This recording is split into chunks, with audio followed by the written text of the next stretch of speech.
Commission now take up the applications for public amusement for the Songus Arena.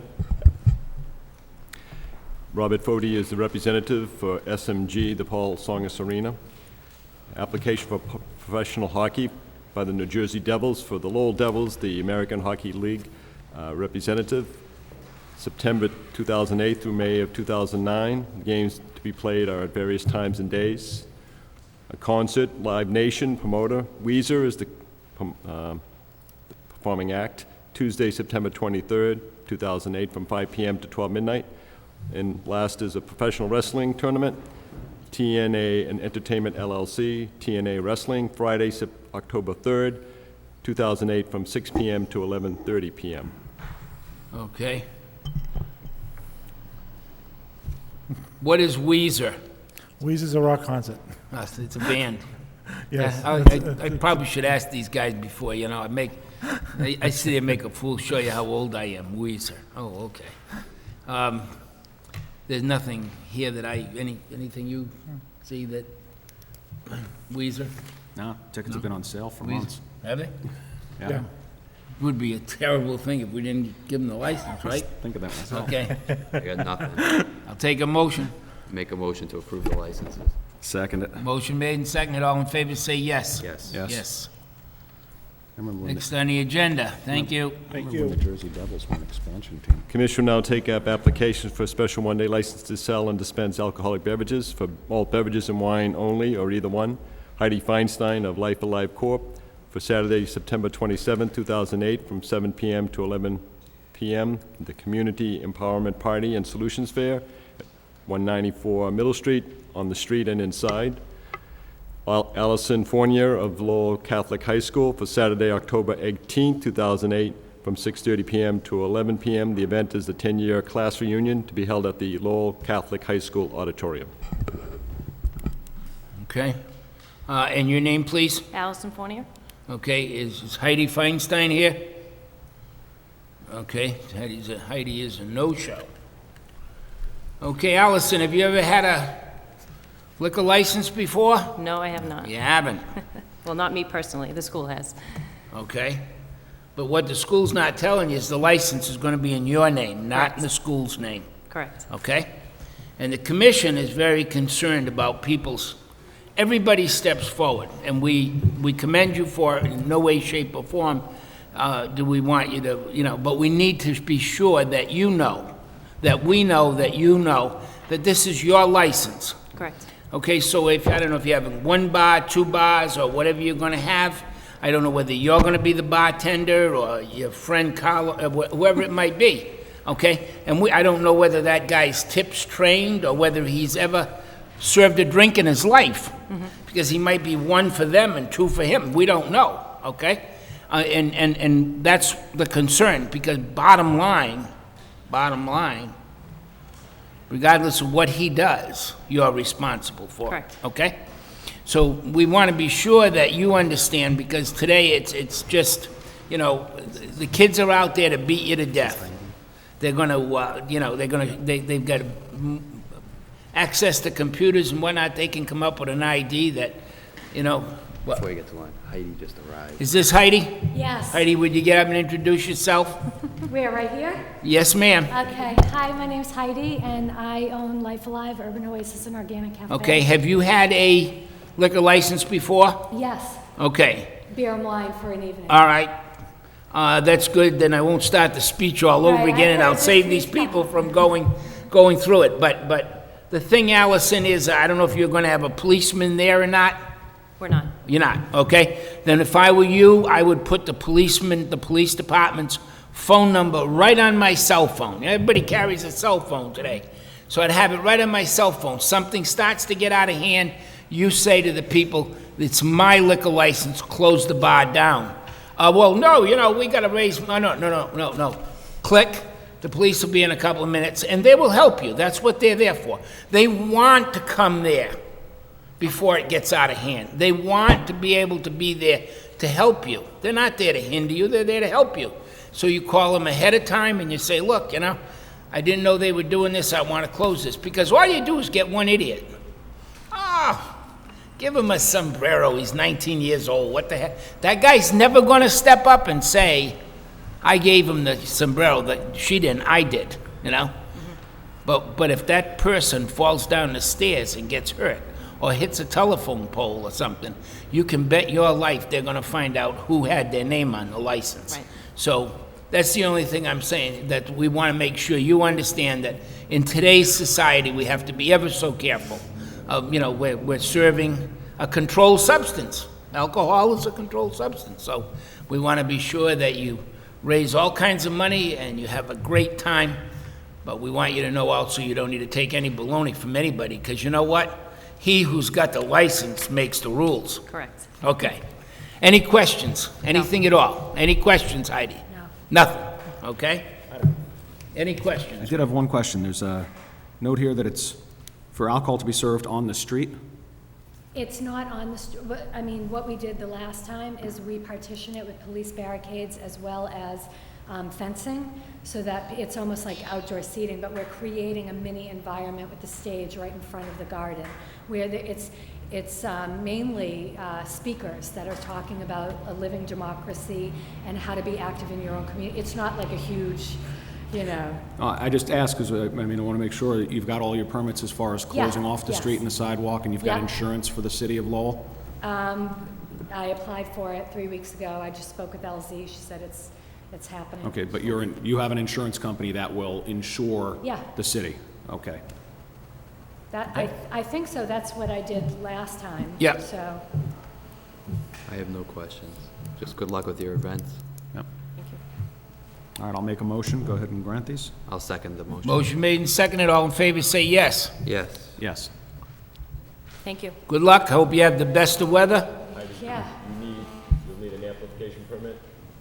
Yes. Oh, yeah. So Yeah. Just want to state, You can stand right there. We'll go right through that. You don't need an amplification. You're indoors. So I'm good. You're good. Thank you. Okay, thank you. Commission will now take up the matter of special events permit for amplified outdoor public entertainment, Arena Theme, in behalf of the Couple Square Business Association, a sound system for disc jockey for Saturday, September 20th, from 10 a.m. to 2 p.m., the Child Safety Prevention Fair at Leroy Parking Lot at Loring and Coral Streets. Heidi Feinstein of Life Alive Corp. for sound system set up in front of 194 Middle Street in conjunction with the Community Empowerment Party and Solutions Fair, Saturday, September 27th, from 7 p.m. to 11 p.m. Okay, is Rena here? Come up to the mic and introduce yourself, please. Good afternoon, I'm Rena Tim. Okay, and who's this gentleman? He is a member of the Couple Square Association, and I would like him to be here with me through the process. It's our first Oh, a time. little moral support. Exactly. Nothing wrong with that. If You know, I can it's- approach, I have some materials about the event to hand to each of you. Is that okay? We really, you know, you're not going to be serving alcohol outside. The only thing that we're concerned about is, let's see, your event is going to run till 10, 2 in the afternoon. 2 in the afternoon. Anybody sleeping at 2 in the afternoon should be woken up.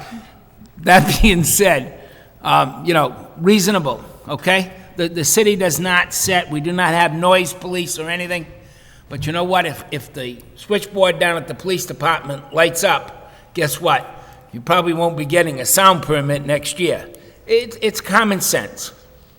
Unfortunately, you know, everybody likes this music with the deep bass and the boom, boom, boom, you know. And, you know, somebody walks up and cranks the tunes. For what? The people standing there can't even hear it. The people 5 blocks away say, holy smoke, what are they doing up there, you know? So it's common sense. Common sense says, you know, a reasonable volume at a reasonable level, and your neighbors are going to enjoy it, and you're going to enjoy it, and everybody's going to be happy. Any questions? Any questions? Oh, I just hope you guys have good weather and have a good event. Yeah. Thank you, sir. Best of luck Thank to you you. very much. I'll make I'll make the motion. And I'll second it. Seconded, motion made and seconded. Everyone say yes. Yes. Yes. Okay, next on the agenda.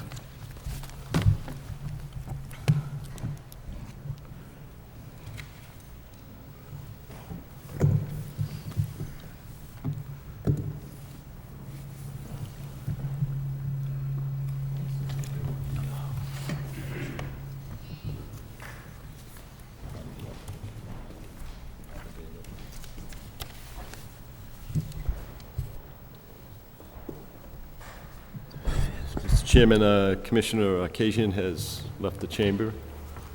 Okay, he's recused himself from this hearing.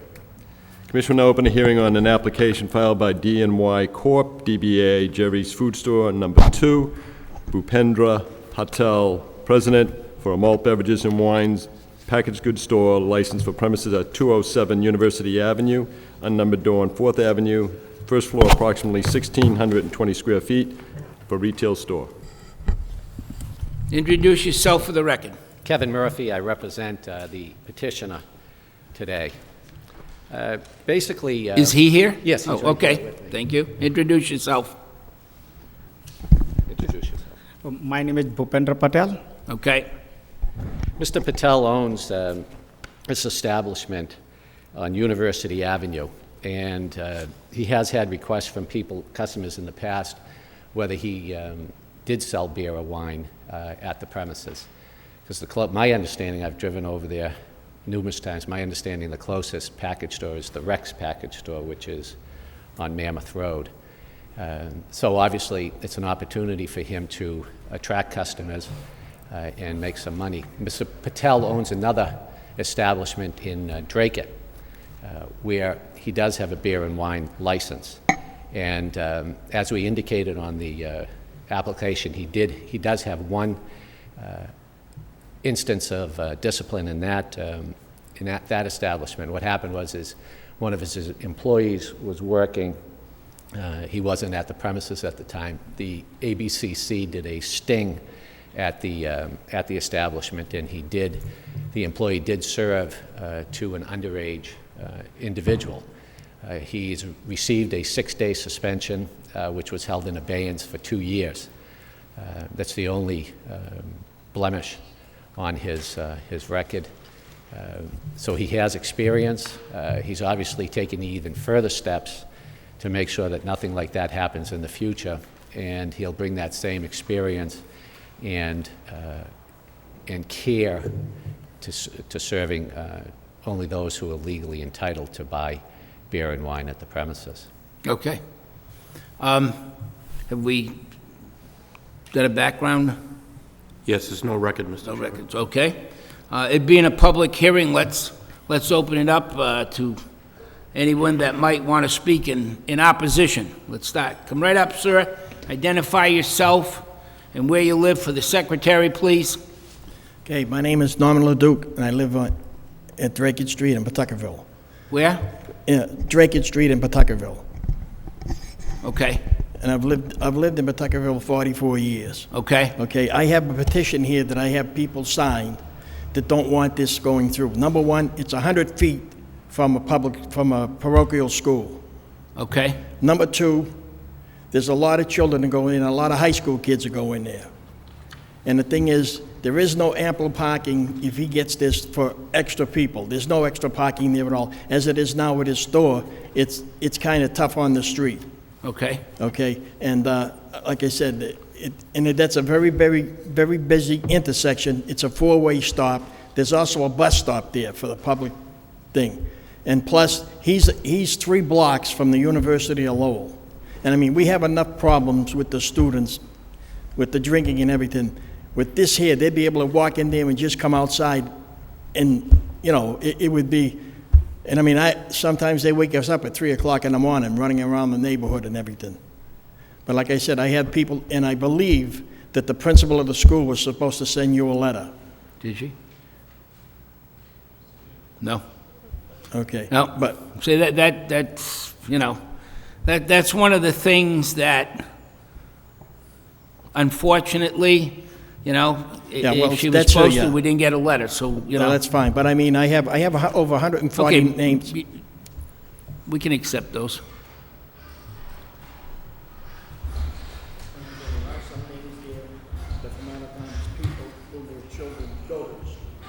Okay. Yes, it is. Okay.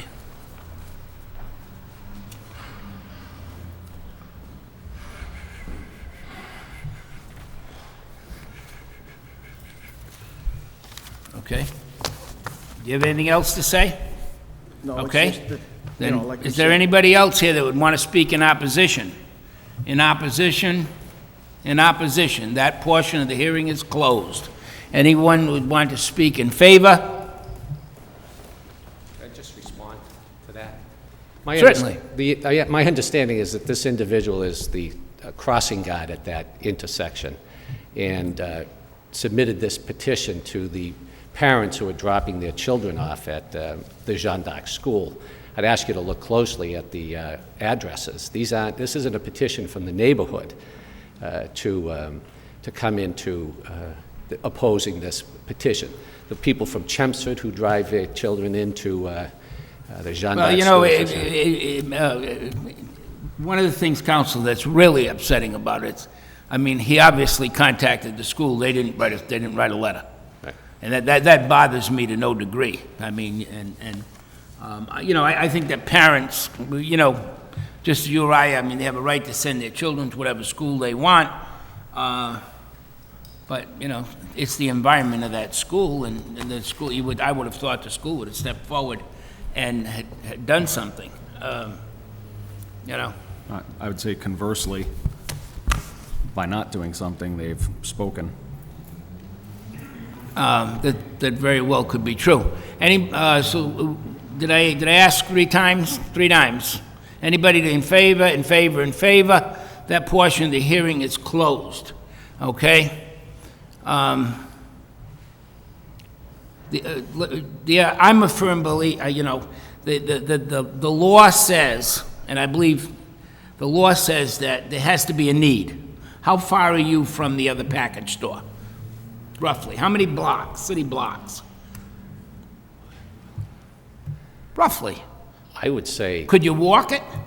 could you walk? Well, I could.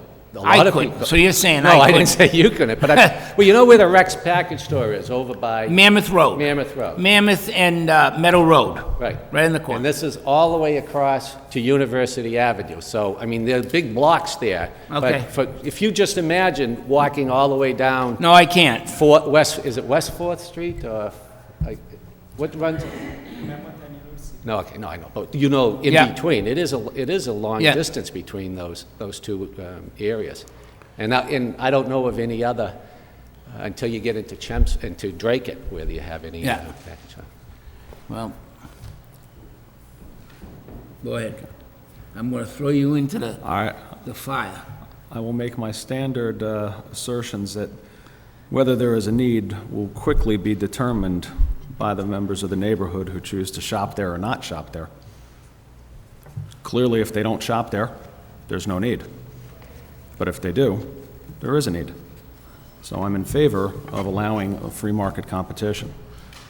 I also think that, if the school was asked to write a letter, they're given notification, this was published, they've got the opportunity by statute to weigh Stop in it. and present any kind of an objection, and they haven't. I would take their silence as a tacit, if not approval, then certainly lack of any objection to this. Given those circumstances, not seeing,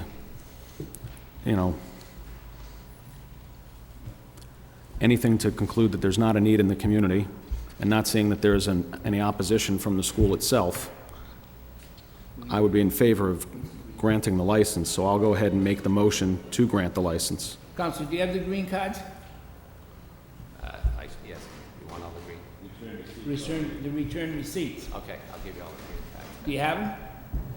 I'm only interested in knowing, did the school get theirs? You have a receipt here that the certified mail went out to the school with the letter. Okay.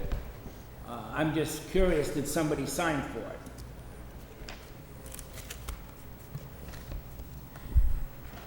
Jeanne d'Arc, here's the green card on the That's all Jeanne I d'Arc. need to know.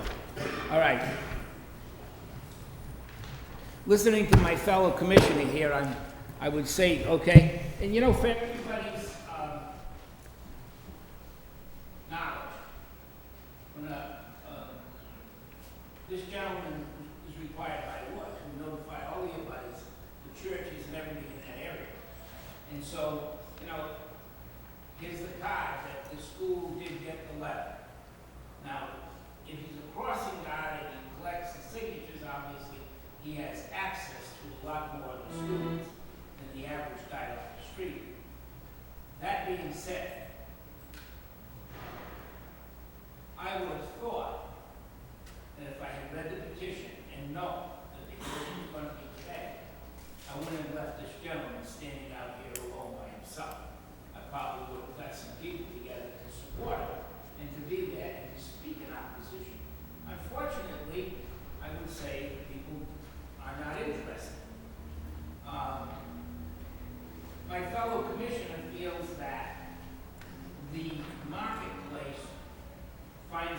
level.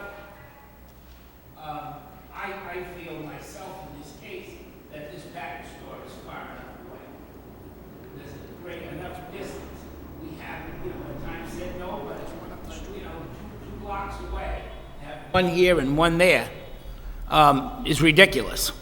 But, they're on opposite ends, and, I'm only going from mine. I respect the counselor's, he's in a little better shape than I'm in. He could probably walk the thing, maybe jog it, I don't know. But anyways, that being said, you are, sir, if you'd stand up, please, okay? You are putting yourself right in the middle, okay? I want you to know that. I want your attorney to make sure that he thoroughly explains to you. You are putting yourself in the heart of the university. It's right there. And if you think for 1 minute that those students are not trying to figure out a way to trick you, you better not take this license, because I'm going to tell you, they're plotting and planning faster than you can think. That being said, you're willing to make the investment. We certainly appreciate the fact that you're investing money in the city of Lowell, and you're willing to open a business that I myself would never go into today. There's too many people out there, trying to trick you. But if you feel you'd like to do that, I'll entertain the motion. I make the motion to go ahead and... Motion grant made, the and I'll license. second it. All in favor, say yes. Yes. Yes. Okay? Thank you very much. I would hope, he's got to understand that they're going to be we got a new sheriff in town, He knows. and he's sharp. He knows. The sheriff is. Yes. Okay. Thank you. Thank you.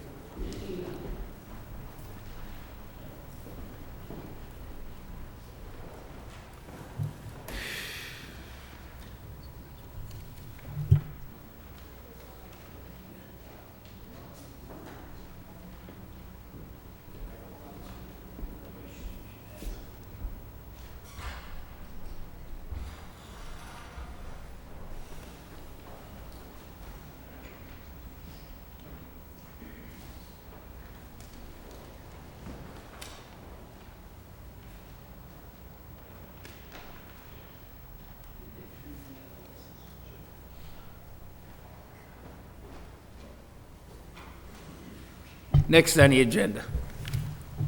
Commission will now take up the matter of an application by a corporation known as Carway Auto Center, Inc., Lucia, I should pronounce, McAloon, who's the president for the corporation, for a used car dealer license, Class 2, for premises at 50 Perry Street. This being an open lot, approximately 5,400 square feet, with a building for office and a two-bay garage, approximately 1,300 square feet. Presently, the licensee of record is Jamie Hayter Padilla, doing business as Pastrada Auto Center, license number 711-B. The conditions on the establishment are maximum number of vehicles for sale and storage, 14, per the License Commission. No junk motor vehicles or parts thereof on the premises. No vehicles to be parked on the street or sidewalk. Introduce yourself for the record. I am Lucia McAloon. Okay. Where's the other license? It's here. You have it? Can you give it to the secretary, please?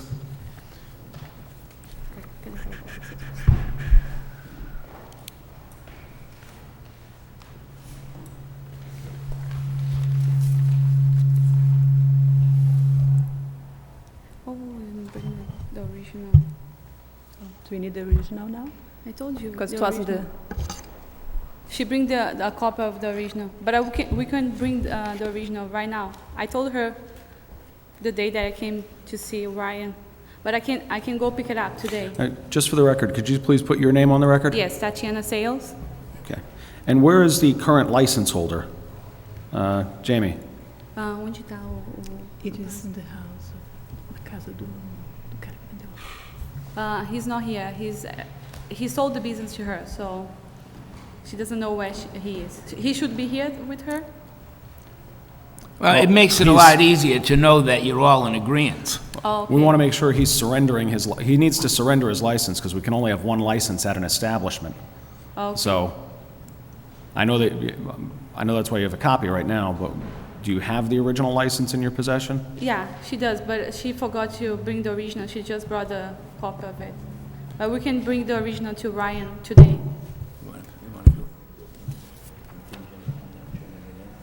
I spoke to her yesterday, and I told her exactly what needed the original. If we go ahead with the hearing, And the other thing is lease agreement of some type that she's going to be operating out. yeah, Let me ask, when you bought the business, did you also buy the land itself, or are you leasing that land? Quando você comprou o business, você comprou a terra toda ou você está alugando? She's leasing the land. And do you have a copy of the lease agreement? Você tem a cópia do seu contrato? Sorry, Yeah. no. We'll put that as document, We can bring that to Ryan too. and that as well. And do you have anything evidencing the sale of the business? Because if we're going to be taking away Jamie's license, we just need something to, how do we say, for lack of a better phrase? Like a Something, someplace to hang my hat, you know, so I don't have him coming in here in a couple of weeks and saying, "Hey, why'd you guys take my license away? I've got a business going on there." A sale agreement, So, yeah, your sale Okay. agreement, lease agreement, lease agreement, the original license, original license. and I'll make the motion that we just hold this over for the next meeting, which is, what's that scheduled for, October 2nd? October 2nd. October 7th? yeah. October 2nd. Second. Two, I'll yes. second the motion. Motion made and seconded.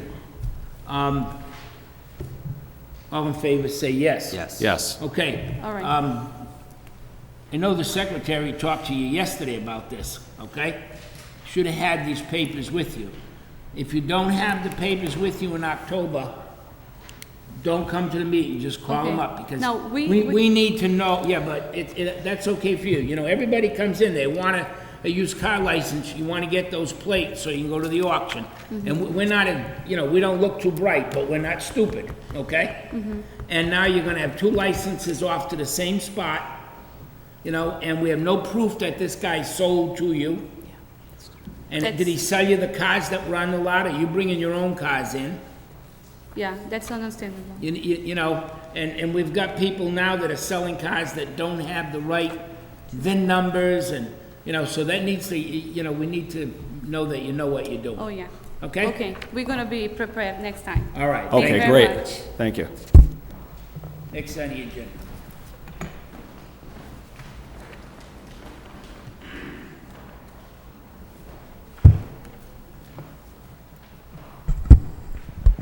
Commission will now open a hearing on the allegations that the all-alcoholic beverage restaurant licensee, the Under Impact Pub and Lounge, Inc., MLE Kionis manager, for premises at 160 Merrimack Street, Unit A, is in violation of the Lowell License Commission regulation permitting musical entertainment and dancing, provided it is not offensive or disturbing to the general neighborhood. Also under Chapter 140, Section 183A, General Laws of Massachusetts, subsection B, prevent an unreasonable increase in the level of noise in the area caused by the licensed activity. Introduce yourself for the record, please. Jenny Delbray, treasurer of the Under Impact Pub and Lounge. Okay? Emily Quiñones, manager of the Under Impact Pub and Lounge. Okay? Tell us your side of the story first, and then we'll, you know, open it up to see if there are any folks, you know, it's a public hearing. Apparently, there's issues with the sound from the bar, the lounge. Oh, excuse me. It's not a public, well, it's a disciplinary hearing that's open to the public. It's not a public hearing as the previous one on the license, based on the notice that was given as to the neighborhood was affected, and that there's notice there that any residential neighbor could speak as part of the notice that was given, but it's not technically Okay. a public hearing. Technically, it's not, but we're gonna, we can let them speak if they want, if they're here. Based on the notice that was given in the letter to the establishment, residents could speak. Okay, thank you. The last time we had a discussion with the condo association was about 8 months ago regarding the volume of the music. And what we did back then is we took one of our speakers down, hoping that that would solve the problem. And we haven't had any issues or complaint within, the 8-month period. And we do have officers that have come by the business and haven't complained about the music itself. I think it's more because the business in the past, it's always been a lounge, so there's always been music there. However, now, due to promotional and advertisement, it's obviously busier and it's attracting more people. So I think it's more between a combination of the music and the people. It sounds louder. Now, however, we did buy a sound meter, and we are going to utilize that every time we are playing the music, just to make sure that it's under the guidelines of what it's supposed to be. Okay. All right, I'm going to go on the record here and say that you guys were in here just a few weeks ago for a hearing.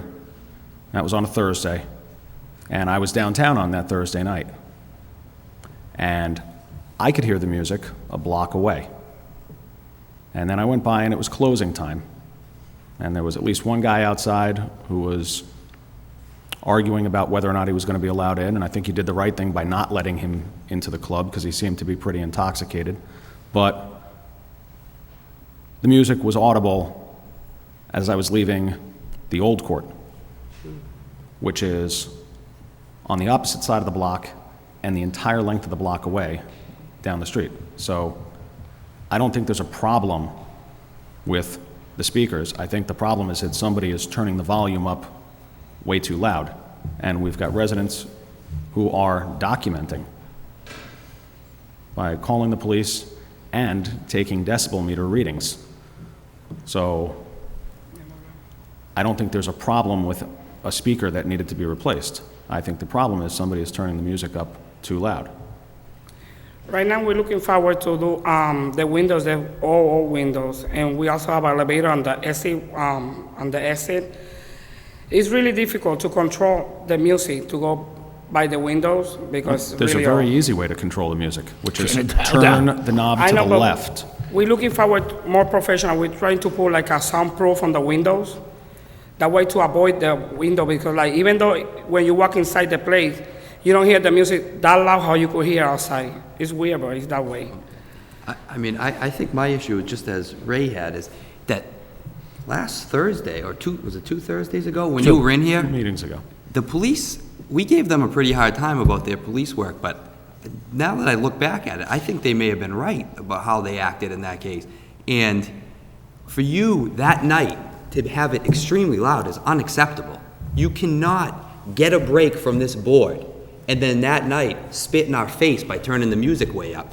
And there were complaints, Ray heard it, and there were other complaints from other residents that said the music's just too loud, and you just got a break. So obviously you didn't learn your lesson, and that can't happen. Well, let me ask you this. How long is it going to take you to get this soundproofing done? Well, right now we're looking for construction because we're gonna change the whole place again. So that will be like 2 weeks and a month.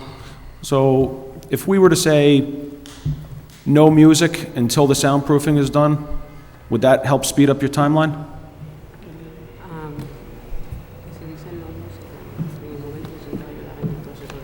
No, I don't. That wouldn't make you work any faster. Okay. What I'd like to do is, if you'd be kind enough just to sit over there, and I'd like to ask anyone that's, that have taken the time to be with us this afternoon, if they'd step up. If you ladies would sit over here in the chairs, please. Is there anybody here to speak on this issue that lives in the building?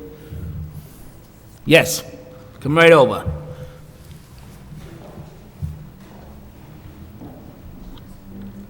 And would you be kind enough to introduce yourself for the record? Yes, I'm Christine Blackstone, And I'm Grant Brown. and we live in Unit D of 160 Merrimack Street, and we wrote the letter to complain about the noise. Okay. So we just wanted to reinforce it. It's Have still you loud. talked to them in the last 8 months? Yes. You have. We were requested to direct all of our complaints to the police department rather than directing them to the owners and managers of the Under Impact Pub and Lounge. Okay, So have you that's the talked to course we either of these two ladies? took. Sure. We say hello when we enter the building if we see No, them. I'm talking about have you ever talked to either of these two ladies Regarding the about noise? the noise, the volume, Yes. the noise and everything? On numerous occasions. Okay, and what was their response? They asked us to take our complaints to the police. They've told us that they did, 8 months ago, say something about a speaker, but, you know, since then, they just tell us that we should complain to the police. So, Okay. I don't know what else to do. Do we have any idea how many times, have you called the police? I called them again last night, actually. Do you have any idea how many times Mr. Chairman, since January 1st of this year, we've been to this location 18 times with complaints 18 times? of loud music. Yes, 15 of those reports were between June 21st and August 29th of this year. I have a report from Officer Zanionka about a complaint he received on August 29th of this year, shortly after 11 p.m. On that date, Officer Zanionka went to that location and parked his cruiser about 40 feet away from the front door of the business on Merrimack Street. And from that location, he could hear loud music emanating and reverberating from the club. He went to the club, went inside and spoke to the disc jockey, twice asked him to turn down the music and was twice ignored by the disc jockey. He then approached the two bartenders, asked them who was in charge. They seemed to be confused about who was in charge. And finally, they indicated a gentleman named Mr. Huertas, who identified himself as the manager. Officer Zanionka asked him if the owner was present, and Mr. Huertas told him that the owner had just left to park her car around the corner. Shortly after that, Ms. Quinones arrived, and when Officer Zanionka talked to her about it, she said that she had been at her home all night and was just arriving at the bar. So there does seem to be a problem with loud music there, Mr. Chairman, and some confusion as to how the business is being run. Let me ask you, said how many times between June and August? 15. 15. 15 for sound. That's- 15 for sound. That's almost twice a week? For loud music. Right. Okay. Is there anything, are you were you the folks that said you got a sound meter? Yes, that's correct. Okay, and what kind of decimal levels are you at? I mean, they're It's- gonna, you know, this is not a legal, you know, it's not a court of law, because they'd have the right to say, you know, you're supposed to have it, but basically, what kind of noise are we talking? Bear in mind, we're taking this reading from inside our unit, and Yeah. this is a former bank building with, you know, concrete floors. Sure. It's generally around 60 decibels when we call the police. Last night it was about 56. Okay. Anything else you'd like to say? No, that's it. Okay. Thank you. For coming in, appreciate it. Anybody else want to talk or speak about the, yes, sir, come up, identify yourself, please. Yes, I'm Stephen Green. I reside at 181 Market Street, and I appreciate the opportunity to comment. I am wearing my hat as the Vice President of the Downtown Neighborhood Association, and the noise from this establishment under impact has been brought to our attention on numerous occasions. President Kathleen Marson would speak, but she's unable to attend because of work today. And so I just wanted to reiterate that this noise issue has come to our attention on numerous occasions, and that people have actually reported to me being unable to hold a conversation on the sidewalk cafe at Cafe Paradiso because of the noise levels coming from under impact during the summer. So, Okay, may I ask you a question? You're the vice president of the Downtown Neighborhood Association. Do these folks belong to it? No. No. It's basically a resident. Oh, it's the resident, not resident businesses. associate, right. Okay, okay, thank Okay. you. Have you ever talked, just out of curiosity, have you ever, okay, do they still have like a downtown business association? There is, but I don't know that much about them Nary the because two it's yeah. a different. Well, I'm just thinking, Yeah. you know, not like now, but for future communication purposes, it would seem to me that at some point in time, the Downtown Neighborhood Association should meet with the Business Association and say, you know, this is what's bothering us. I agree, and we've done that to some extent under the auspices of the police departments Right. of the downtown, both the business, the residents, and the liquor establishment owners, and we've had a series of ongoing meetings. Okay. At that point, there were other issues that we were working on, so I couldn't tell you that this issue had come up. Thank you for coming in. Good, thank you. Appreciate it. Get his name, Ryan? Yes. Okay. Yes, you can, certainly. That's, you know, now that we see we're here today and we're addressing the issue, however, we were not aware that this was affecting, it was such a big issue. This is the first time we're hearing that there's been 18 times that they stopped by, you know, we didn't hear of this in the past. We've never had a complaint due to the music except from the condo, from the units above the lounge itself.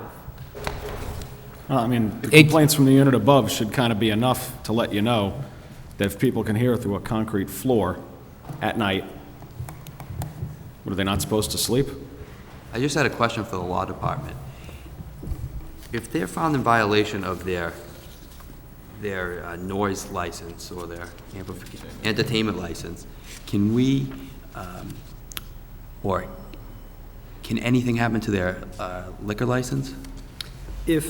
Well, it depends what you act on. If you act solely on the entertainment license, that chapter 140, 138A talks about you can take action on that license alone. Right. Or if you find that there are other licenses that are intertwined with this, you can take action. However, based on the notice that was given, which does clearly state that the Lowell Police Department get calls. They were put on notice that, you know, the police department was called, whether they didn't know the exact number. Clearly, they're given notice that the Lowell Police Department was called.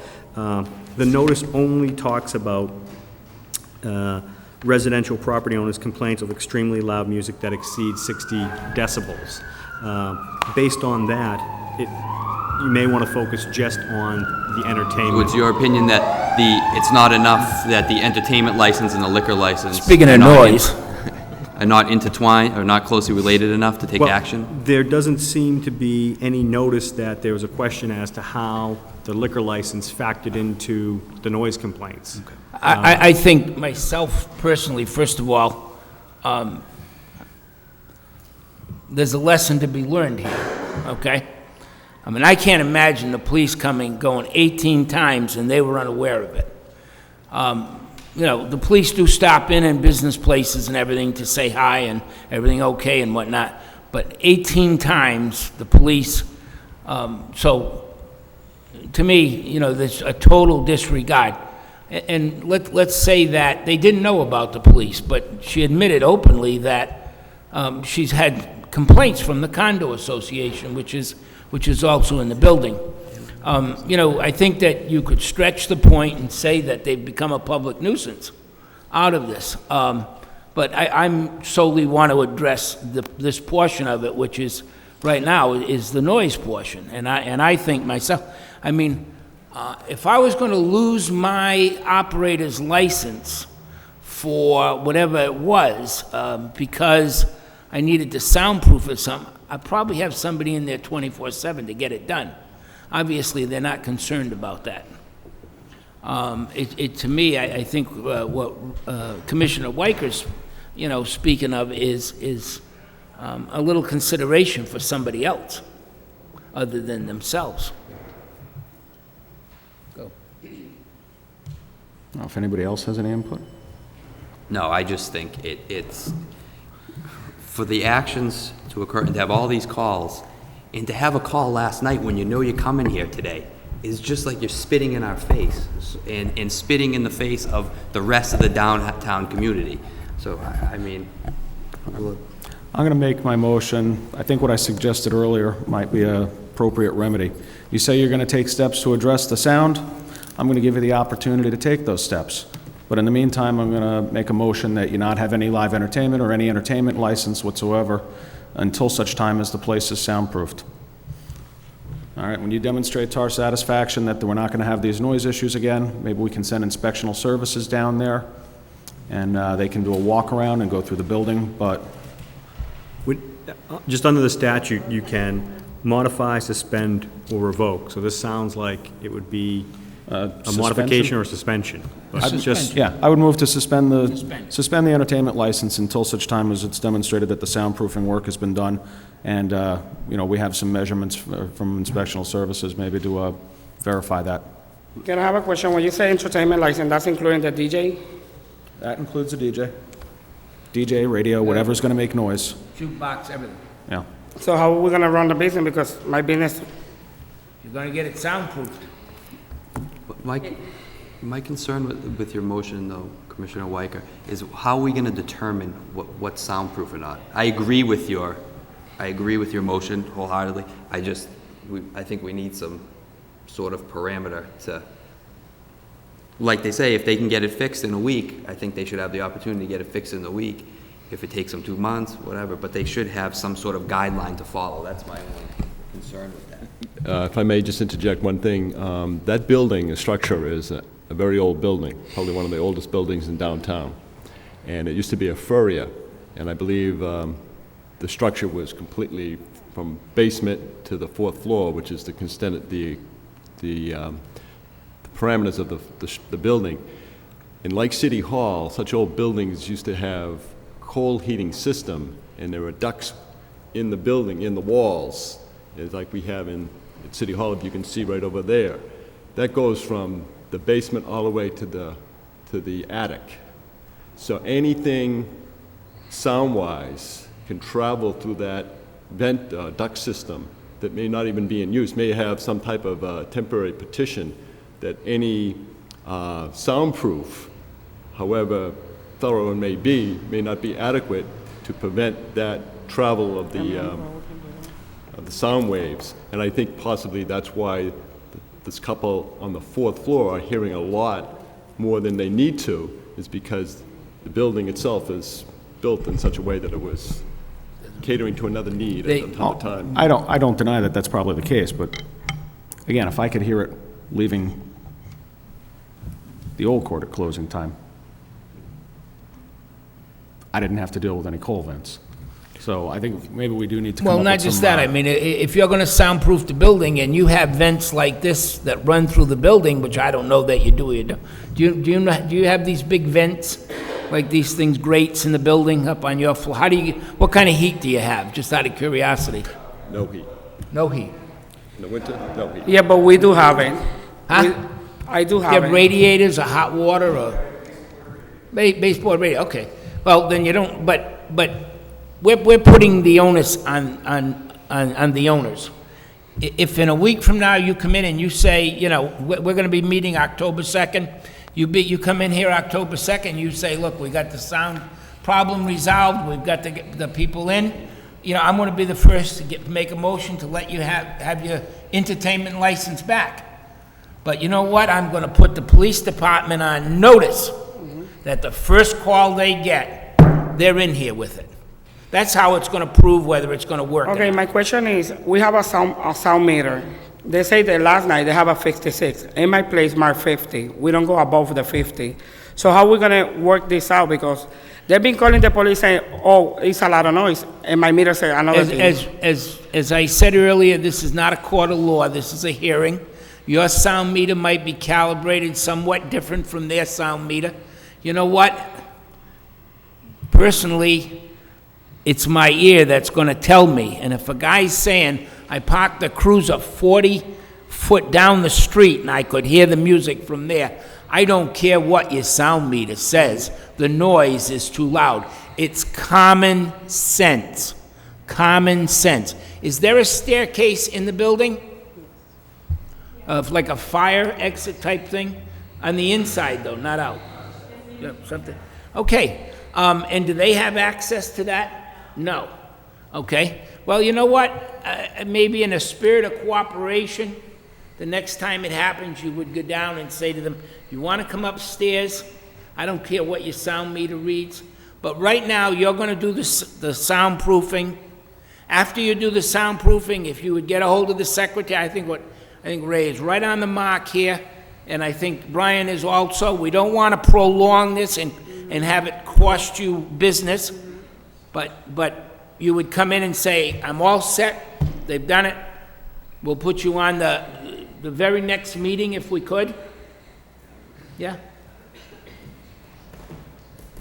If I may, there was a similar situation that took place several years ago in another establishment about 5 storefronts down on Merrimack Street, at 72 Merrimack Street on the 3rd floor.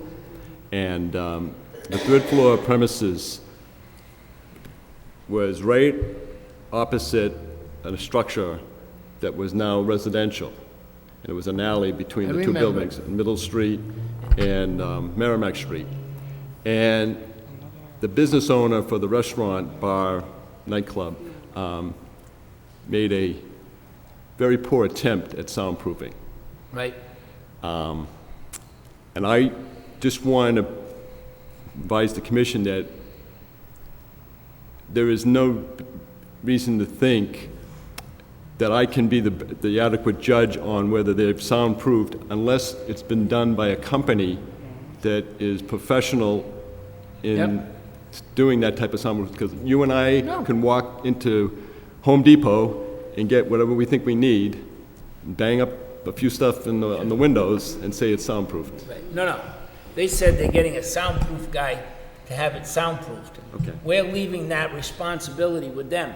If they want to waste their money and go to Home Depot, like the guy that owned the building that you're speaking of, I remember he took huge windows like this and stuffed them with insulation and then put a piece of plywood across it and called it soundproofing. It didn't work. He should have gotten a sound guy to look at it and tell him how to do it. But you know what? Let me tell you something real quick. How I look at these things. 18 times the police came. 18 times.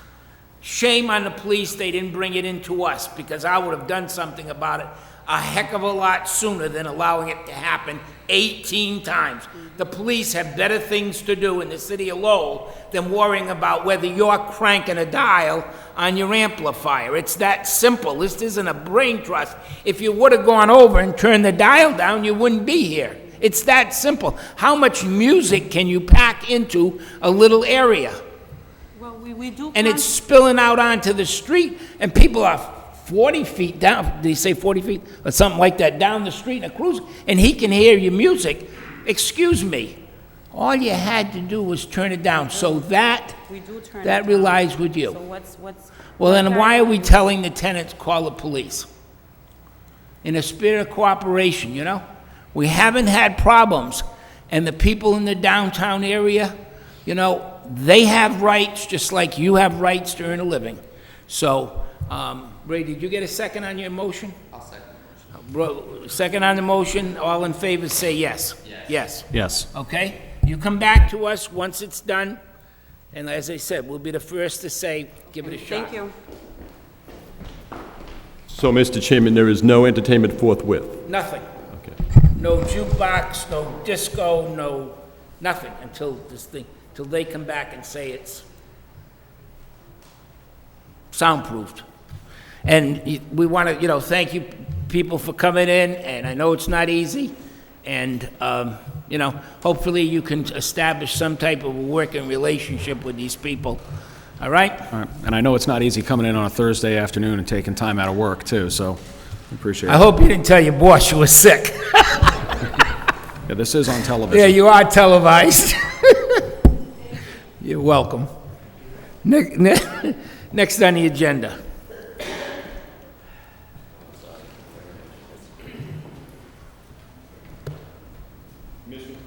Commission will now take up the matter of a hearing on the allegations of misconduct regarding the incident of July the 24th, 2008, as charged by Arthur H. Ryan, Jr., the acting deputy superintendent of police, against the all-alcoholic beverage restaurant licensee Tyler Perry Corp., doing business as the Dubliner.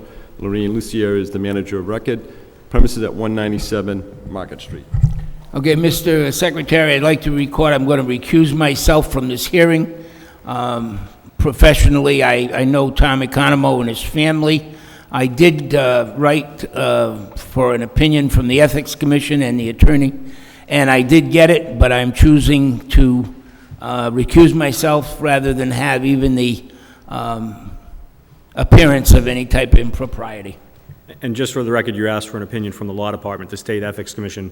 You did No, not I got it request from the... From the Law Department. From the Law Department, okay? Thanks, guys. Let me out of here.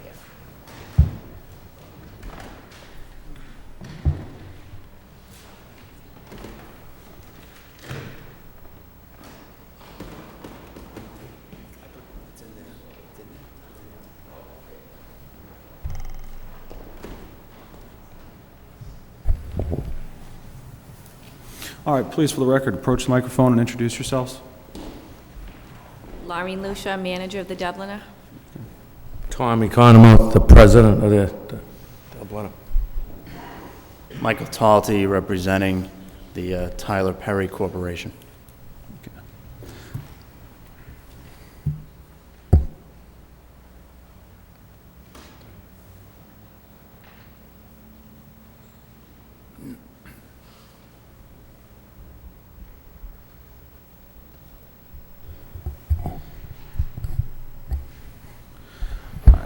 I'll just put on the record that we had some indication earlier that not all of the information is presently available for today. Right, if I could just, and I don't know if, I guess some of the people here are here for the hearing, Right. but that unless they have information, first of all, I just want to say, unless they had information regarding the incidents of July 24th, 5 o'clock in the morning, they wouldn't be allowed to testify, unlike the preceding allegation involving the under impact, where it had a component where the notice was there was a neighborhood issue with noise. So I just didn't know if anyone thought they were going to be able to speak. Unless they could speak as to those allegations, they would not be able to do so, because that's not the notice that was given to the Dubliner. With respect to some of the allegations, with respect to the allegations concerning drugs, there is no drug certificate available at this time. So it leaves one of two options on that component, either deferring that to another date or going forward and taking no action on that, because the drug cert, if it comes back positive, obviously you can make certain findings. If it comes back negative, you can make certain findings. If it comes back unable to determine one way or the other, then you could base it on the testimony you heard. But at this point, where there's no certificate that says yay or nay to begin with, it would be, I would advise against not addressing at least that portion of it right now. Well, let me ask Attorney Talty, do you want to proceed today, or do you want to continue until such time as that information may or may not become available? And what is, I understand that there are related proceedings. That's correct. I think it would make sense at this point for the commission to consider not acting on these matters today. The criminal matter is at a very preliminary stage at this point. There has been a pretrial conference. I've spoken with the assistant district attorney who is handling the case. There are statements by witnesses which were apparently recorded, which I don't have. The assistant district attorney, when I spoke with him last week, didn't have at that point. So from that standpoint, as far as preparedness is concerned, certainly to address your question, Mr. Weicker, it would make sense to delay these proceedings.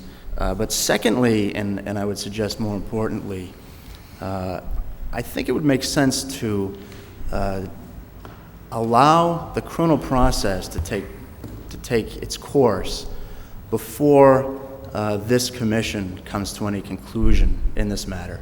I understand that these are serious charges. My client looks forward to answering them in court. I realize we're not in court now and the rules of evidence don't apply. However, as a matter of fundamental fairness, I would ask the commission's indulgence in allowing the matter to be resolved in that forum before action is taken here, so the commission can have the facts in front of it that it needs, rather than focus on hearsay and other types of speculative evidence. His trial date is on November 6th. That is a motion and trial date. I anticipate that it is very likely that the case would be resolved as of that date. However, as I believe both members of the commission are familiar with the practices of the district court, it can't be guaranteed that the matter would be resolved, but I anticipate that it likely will. I thank you for your indulgence in continuing the matter to today. That allowed me to at least have the opportunity to have a pretrial conference on the matter and at least get a handle on where the DA's office stood.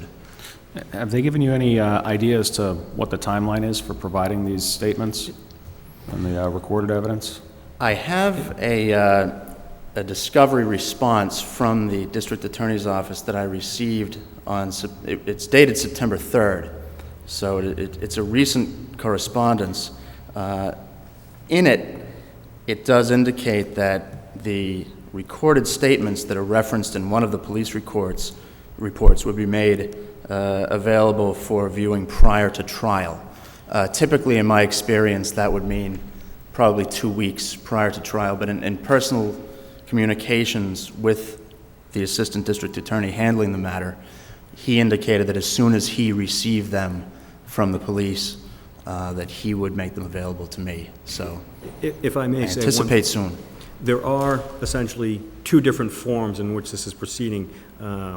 It sounds like Attorney Talty was waiting on discovery through the criminal process, which he certainly can do that, but that there's also discovery that can be obtained through this process. I was unaware that he didn't have this. I can certainly provide it to him, but technically speaking, it's a different form, different thing, and if discovery was requested through the License Commission, it would be provided. It has been done in other cases. I can provide that independent of the DA's office, just because technically speaking, one is a criminal case and one is an administrative or quasi-judicial, whatever you want to call the hearing before this commission, is a separate legal proceeding that has its own separate rules and procedures. And I appreciate that, and I'd welcome receiving a copy of the statements from anyone who has them, really. I wasn't aware that the city solicitor's office was in possession of them. I assumed that if anyone would have them, it would be the DA's office, and as soon as anyone could get me copies of that, I'd more than welcome it.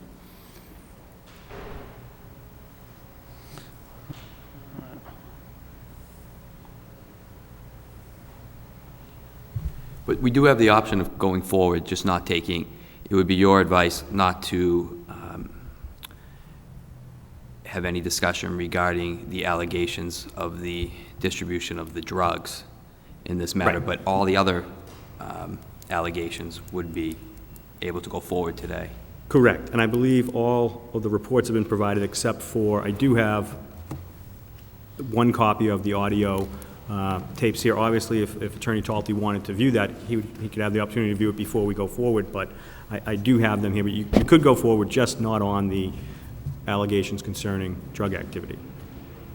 Well, I think that would be my preference, would be to go forward on everything but the drug allegations today. Considering I know a lot of people are here taking time out of their busy day to be here for this hearing, and it's been continued once, and I'd be more than willing to let Attorney Talty, as he said, view those videotapes if he wants, and we can go on to other stuff and then come back to this hearing.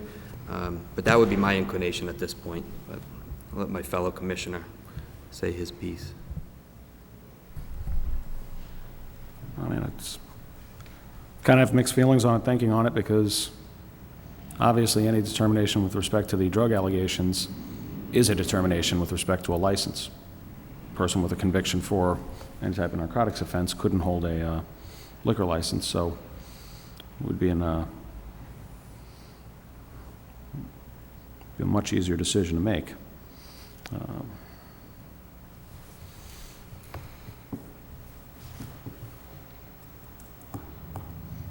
Yeah. And what I would be inclined to do is begin the hearing today and open it up if there are any witnesses that are going to testify. I know that members of the public have come out, if any of them are witnesses that would like to testify with respect to anything that happened on 7/24/08 at 5 a.m. Fact witnesses, we could hear from them, but I would like to give them the opportunity to at least review those statements from these, or at least the recorded statements. If we could, I don't know of anyone from the general public who could testify to this. I'm unaware of any. I'm only aware of the officers. So I don't know if you want to ask whether or not, but I don't believe anyone is. Let me ask you this, on that. Could I get your opinion on this? If there are members of the public here that wish to speak, understanding that Commissioner Weicker and I could not use those comments as evidence in our determination of what was going to happen to the licensee, Could the public speak? They could, but I don't mean to be the bad guy here, but erring on the side of caution, I think it's cleaner for the body who's going to hear it not that you wouldn't, both as lawyers, you'd be able to distinguish what should be considered and what shouldn't be considered, but I would not want to create an issue somewhere down the road that there was no notice to the Dubliner regarding members to speak on issues that don't relate to what's contained in the notice that was given. That would be my biggest concern. Because, I mean, I would really like to hear from the public if they had any comments on this, but I do respect your opinion that that would open us up to some sort of legal liability, which the city would If the like to licensee avoid. didn't object and understood that, then, and would waive any right with respect to what they would say, then I would say you could go ahead. Absent that, I would be extremely reluctant to recommend otherwise. Attorney Talty, would you allow this board to hear what the public had to say? I would object to any public testimony on this matter because of the nature of the allegations, the fact that it's a pending criminal matter, and probably most relevant is that I would be very surprised if there was anyone who actually was a witness to this specific event which occurred. I know that there is another matter scheduled for a hearing in 2 weeks before this board, which probably would be the appropriate venue for people to be heard on issues concerning noise complaints or things of that nature. And I would suggest that the commission might want to consider allowing the public testimony at that hearing instead.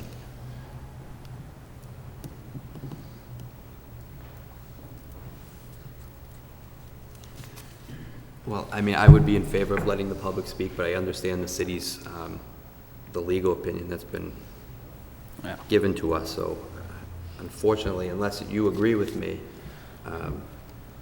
Well, I do agree with you allowing the public to have a say, but I also am ever mindful of what I referred in the office as Ray's first rule of never be a named defendant in a proceeding. Well, is there anyone here that's a witness to the actions? Was she a witness or is she? I represent the Market Mills Apartments. Did you witness any of the actions that occurred on this date? No, Then unfortunately you can't speak. not for the noise. I would love you to speak. I really would, but the law department has issued their opinion that it's... The noise, the allegations regarding noise isn't on for today. It's on for October 2nd. October 2nd. No, strike that. October 2nd is Just for sales to intoxicated. there was a second police complaint against the licensed establishment, Tyler Perry, pertaining to a matter on the premises during regular business hours in which police ascertained there was an intoxicated patron allegedly being served by the establishment. That's another complaint that the board, per the request of the manager of record, that would have been heard today, but had been continued to the next meeting, which is scheduled for October the 2nd. Have we had a noise complaint filed? There is no noise these members complaint are against the referencing? establishment. None. Okay.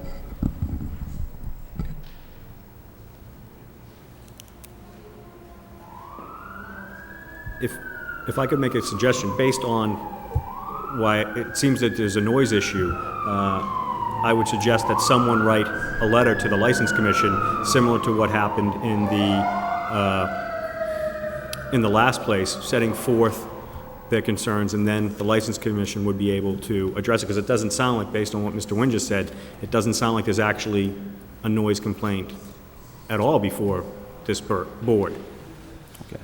Ma'am, I'm going to ask that, after we did speak with the city solicitor here, we don't have in front of us a noise complaint regarding the Dubliner. And I know you came to speak on that matter, but there's not been one filed. The matter that's on for 2 weeks from now regards an intoxicated patron allegedly being served alcohol. That's what's on for 2 weeks. If you do have a noise complaint, the recommendation, and with which I do concur, is that if you send us a letter basically setting forth what the complaint is regarding the noise, all right, we will be happy to schedule a hearing on it. But you can get as many signatures on it as you want, or one. Oh, well, let me explain the process to you, is that we don't actually have a hearing until we do receive a complaint. It's not come down and it's not come down and have a hearing and then we'll issue a complaint.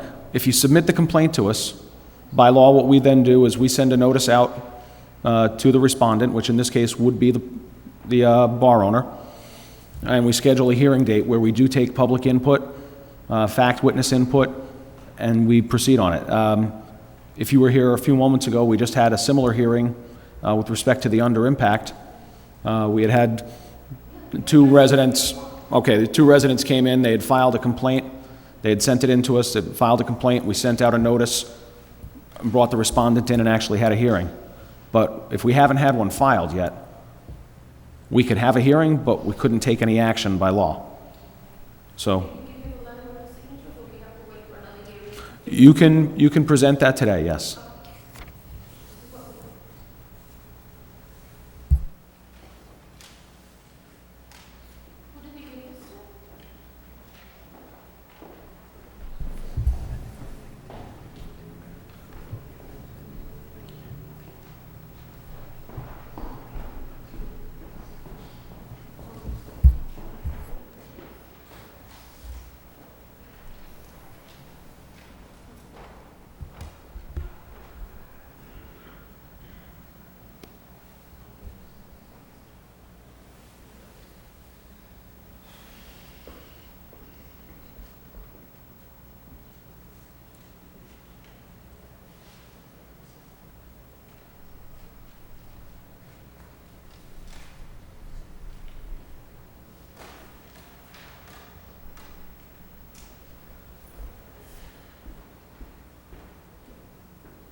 I'm going to make a motion that we hold this one until the end, because if you do have the tapes with you, are those in a format that can be readily reviewed?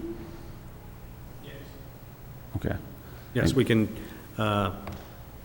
we have someone here, we can hook up the computer and set that up. All right, well, could you guys? If I could just be heard on that briefly. Sure. The issue with regards to viewing the tapes now is somewhat problematic in that the idea in having the corporation's attorney view this evidence is to give me an opportunity to prepare for the hearing as far as investigation is concerned, speaking to these individuals myself after viewing these statements, viewing them with my client. Those types of opportunities by way of investigation in order to be adequately prepared wouldn't be available to me quickly viewing the tapes here before we have a hearing on the matter. So I would ask the commission to reconsider whether it would be appropriate to go forward today in light of the fact that not only because of the issues with regards to viewing the tapes, but also I was sent a complaint from the commission dealing with whether or not partially any illegality had occurred at this establishment. And it seems to be the crux of the reason that we're here today. And I would just submit a question at this juncture as to what the harm would be to allow the determination of illegality and the level of illegality that we're dealing with here, if any at all. Instead of addressing it piecemeal, leaving out the drug component and only addressing certain aspects today, as the commission is aware, Mr. Economou is not involved with the operations of the business at this point. His wife, Lorene Lucier, is the resident agent of the corporation. She and the manager are here today, and they're responsible for the running of the bar. So I guess I'm just asking the commission to consider what harm it would really incur if, in fact, it allowed the criminal process to take its course, and then the commission would be in a better position factually to be able to resolve these matters.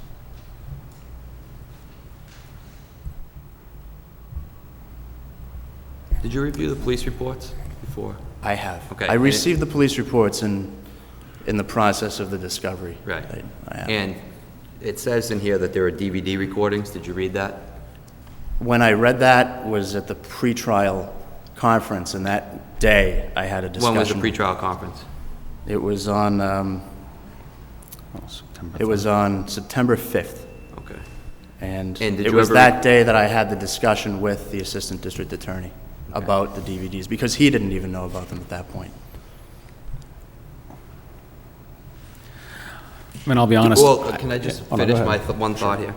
And I just, on the letter that was sent out on August 8th, 2008, and it's addressed to Tyler Perry Court, care of Michael Talty at 54 Church Street in Lowell, Mass. 01852. And we got this. We never received this back in the mail. We sent this, and it was, to the best of your knowledge, delivered. No. Attorney Talty's office has processed their certified mail. I mean, I have record of them having received this notice. So they received I this received notice? that letter. Okay. And in this notice, it says that attached are police reports, correct? Correct. And so then you got the police reports on or about August 8th or 9th or 10th, not September 5th, correct? Yes, that's correct. Okay. And in the police reports, it says there are DVDs, correct? Yes. Okay. And it's now September 18th, and you received it on August 11th, I guess. So it's been a month, and you haven't had a chance to view the DVDs? That's correct. And as I had said earlier, the reason for that is that there's no, in the letter that you just referenced, I was not made aware that there was any formal discovery process that needed to take place with the city beyond the police reports that I received. My understanding would be that as a matter of course, these would be available through the district attorney's office. And I had assumed that at the pretrial conference, perhaps they would have them available. But as we're a quasi-judicial board, and that's a criminal court, I mean, you wouldn't think that the city would have those, considering we referenced them in our letter? Well, again, I wasn't, the answer to that is no, I wouldn't think that.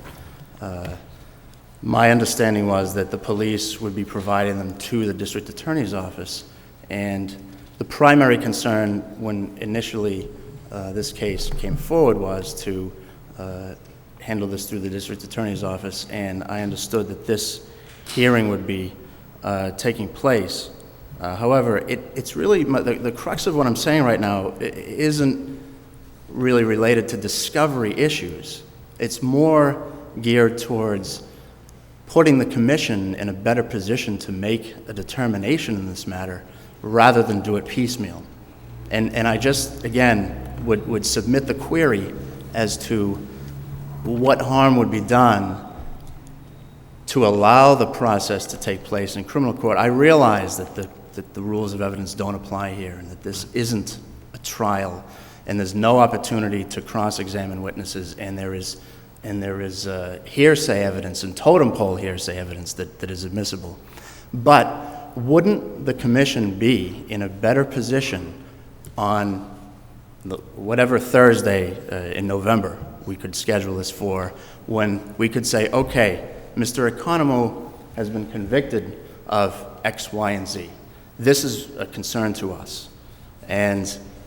Or we could say, well, Mr. Economou has been acquitted of these charges. The district attorney's office has null process, dismissed the charges. Wouldn't factually the commission be in a better position to determine whether there was any illegality that had occurred, rather than today coming to a disposition and then a couple of months from now finding out that he was exonerated of these charges? My only concern is that the standard of proof is a lot different here than it is in the criminal court. So Understood. those findings would be... If I may, I don't mean to interrupt, but just in speaking with the police department, that I agree that it's completely, it only makes things cleaner if there's a guilty finding. If there's a not a guilty finding, it doesn't affect anything. However, in speaking with the police, it would be the preference to hear the drug evidence with everything else.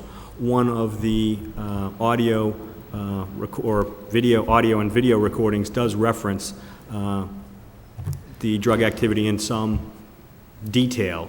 So from the police perspective and from the city perspective, it would be preferable to hear everything at once, all things being equal.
All right, Attorney Talty, you found a sympathetic ear, because I'll be honest, I sometimes don't like coming in and getting hit with tapes last minute.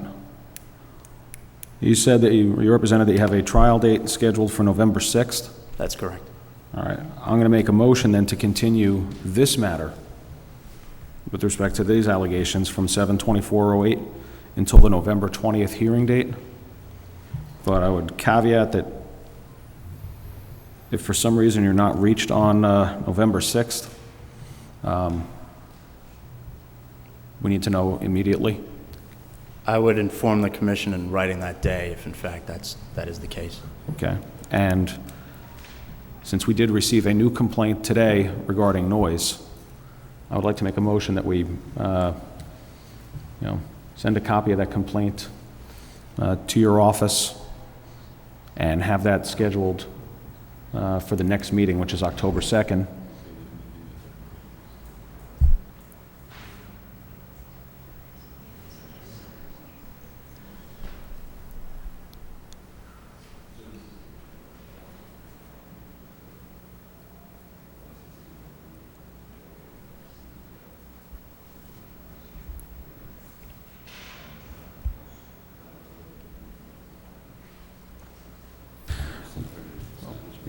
All right, I'll make the motion then that we send the establishment that the new complaint that was received today. Ma'am, the complaint that you submitted today, we're going to schedule for a meeting at our next hearing. They are here, that will give them enough time, but we're going to put it on for the October 2nd hearing date. I'll second that motion. All right, motion made and seconded. All in favor? Yes. All right, and motion to continue the July 24th issues until November 20th. I'll make a motion. I'll second it. Motion made and seconded. All in favor? Yes. Yes? I really do not want to do it, but I'm going to do it out of courtesy to Attorney Talty, because I know he wants to adequately prepare, and I think it would be better to have everything decided at once, as the police department has requested to, but I just hope there's no other, or no other incidents alleged between now and that next hearing. And just so we're clear, that's my understanding that Mr. Economo has nothing to do with the Dublin, and that will continue at least until November 20th? It will. Right. And I will say that I have noticed that they have been closing a little bit earlier lately. So, that I have seen. All right. Thank you. If I may, just for the record, for purposes of the tenants that reside at 246 Market Street, Market Mills Apartment, there's a petition here that's dated September 9, 2008. It states City Council Committee, City Hall, Lowell, Mass. 01852, Dear City Council Committee. I would assume the commission will assume that it's in reference to the License Commission, and that in notifying Mr. Economo, it will be understood that it is the Lowell License Commission that has this petition, and you'll receive a copy of it. Okay. Certainly. Thank you. Thank you.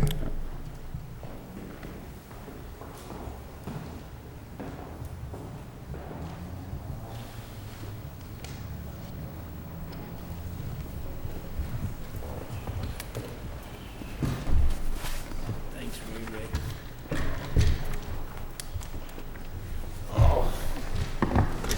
It'd be easier if the table was not as deep, or if there were no arms.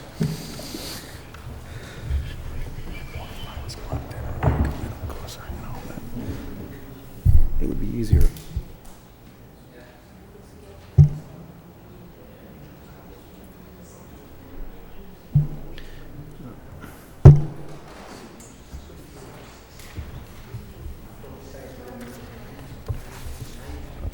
Just for purpose of the continuation of the today's agenda meeting, we have an application filed by a corporation known as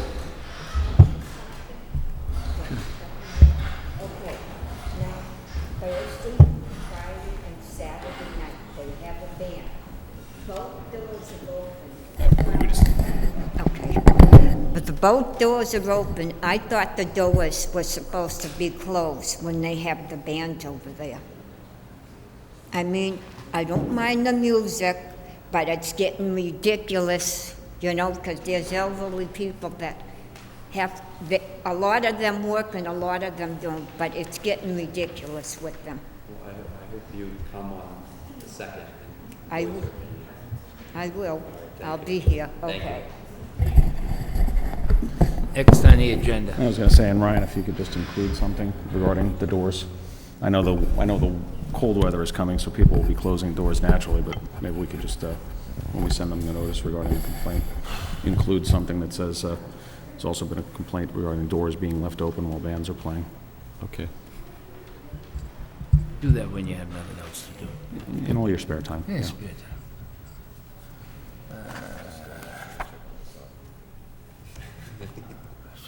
That was like the last thing that I had.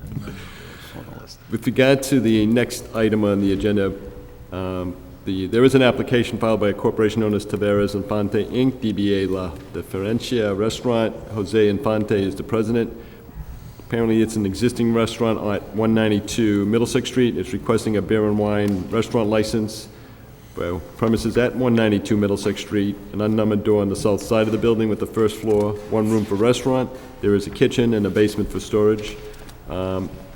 Attorney George Theodoro is the applicant's legal counsel, and there will be a legal notice in tomorrow's paper, Friday, September 19th, and it is required of the applicant through the attorney to notify the abutters and any church, school, or hospital within 500 feet of the premises.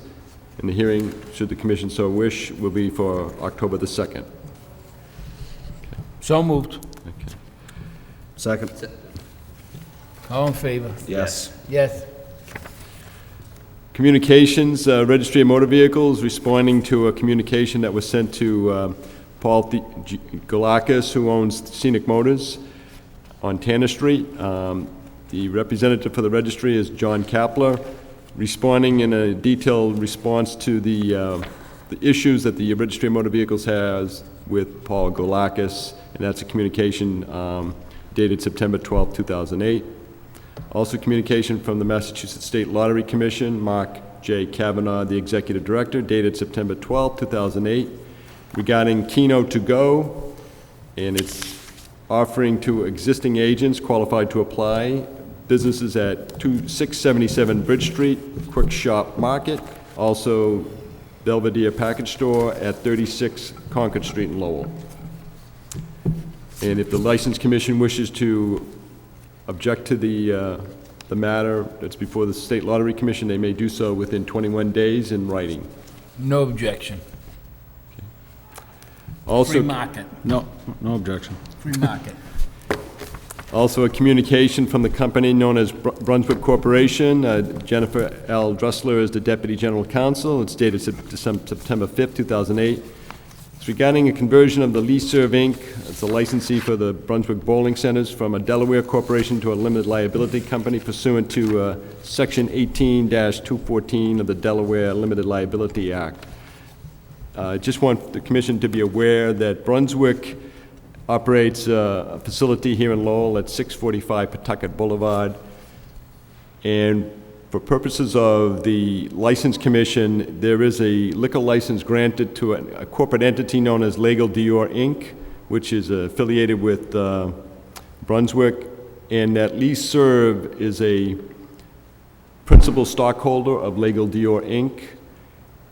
And the question I had, and I posed this question through an email to the Alcoholic Beverages Control Commission based on the communication that was received from Brunswick, as to whether this would constitute a transfer of stock in the corporation.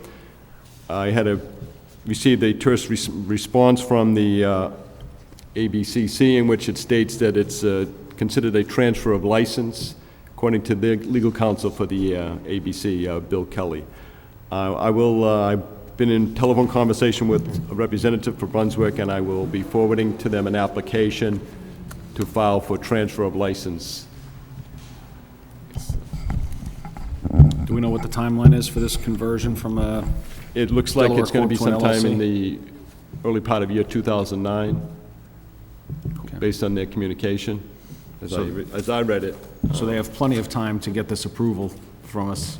Interestingly, as I find out that Brunswick has only one alcohol licensee in Massachusetts.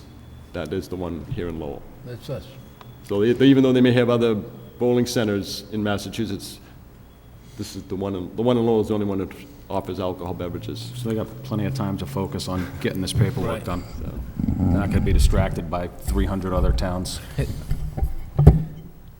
anything you want to bring Well, up? I just for the people watching out there, as I think was demonstrated today, if you do have a complaint, please let us know about it, and we will attempt to remedy your complaint, or at least look into it and try to get to the bottom of it. So please, if you're out there and you do have a complaint, let us know, and we will do our best to help you out on it.